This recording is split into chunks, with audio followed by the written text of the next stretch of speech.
सुनो देवर जी, आप तो विदेशी मेम लाकर हर जिम्मेदारी से मुक्त हो गए।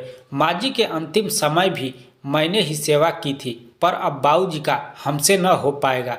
पल पल उनका पुकारना, कभी यहाँ दर्द कभी वहाँ, आंखों की रोशनी भी नहीं अब।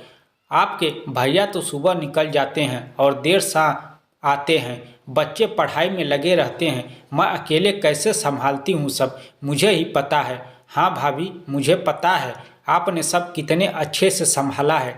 मैं बात करता हूँ आपकी देवरानी से। नहीं नहीं देवर जी, अब बात का समय नहीं है।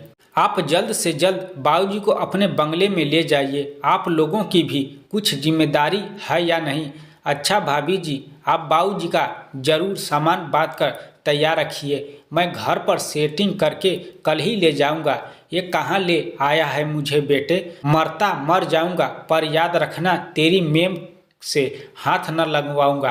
आंखों से लाचार भले ही हो गया हूँ, पर मुझे अभी भी सब दिखता है, सब समझ जाता हूँ। अरे बाबूजी, आप चिंता बिल्कुल न करें। आपकी देखभाल के लिए मैंने जो महिला रखी है वे बोल नहीं सकती, पर हर काम में दक्ष है। बहुत अच्छे अस्पताल में नौकरी करती थी, परंतु कुछ व्यवस्थाओं के कारण उन्होंने अपना परिवार खो दिया और आवाज़ भी। अब ऐसे ही सेवा देकर अपना जीवन यापन कर रही है। आपकी छोटी बहू कुछ दिनों के लिए ऑफिस के काम से दूसरे शहर गई है। उसके वापस आने तक वो आपका आंखों का इलाज भी हो जाएगा, और अगर आप वापस भैया भाभी के पास जाना चाहोगे तो वो भी हो जाएगा। तो ठीक है, कब है मेरा ऑपरेशन? बाबूजी, कल ही डॉक्टर से बात करके आपको बताता हूँ। ठीक है बेटा। अरे बेटा तो ऑफिस के लिए चला गया, मुझे इनका नाम भी बताकर नहीं गया।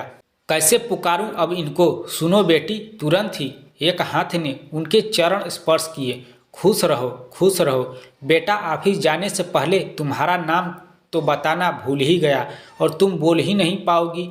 आज से मैं तुम्हें बेटी कहकर ही बुलाऊंगा, ठीक है ना? महिला ने बाबूजी के दोनों हाथ अपने सिर पर रखकर सहमति दे दी। अब तो बेटी बाबूजी का गजब का रिश्ता बन गया। बाबूजी के कुछ भी मांगने से पहले सब समय से हाजिर रहता। बाबूजी भी उसको अपनी बेटी मानकर उससे बातें करने लगे। हफ्ते भर बाद आंखों का ऑपरेशन भी हो गया।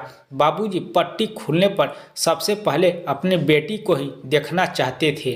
मन के तार जो जुड़ गए थे, पर बेटे ने बताया कि अब वो महिला किसी दूसरे की सेवा में लग गई है और उसके पिताजी की सेवा के लिए ऑफिस से छुट्टी ले ली है। अब वो उनकी देखभाल करेगा। बाबूजी निराश हो गए और जिद किए कि भले 5 मिनट के लिए ही सही, पर मेरी बेटी को ले आओ। बेटे ने बहुत समझाया, पर वे ना माने। बेटा बोला, ठीक है, लेकर आता हूँ। वह चिंतित हो चला जाता है। डॉक्टर साहब बोले, आप बाबूजी के साथ रुकिए, मैं एक राउंड लगाकर बाकी मरीजों को देखकर आता हूँ। इतने में बाबूजी पानी मांगते हैं और साथ रह गई नर्स उनको पानी का गिलास पकड़ाती है। कुछ देर बाद बेटा महिला को लेकर आता है। डॉक्टर साहब भी आ जाते हैं। पट्टी खोली जाती है।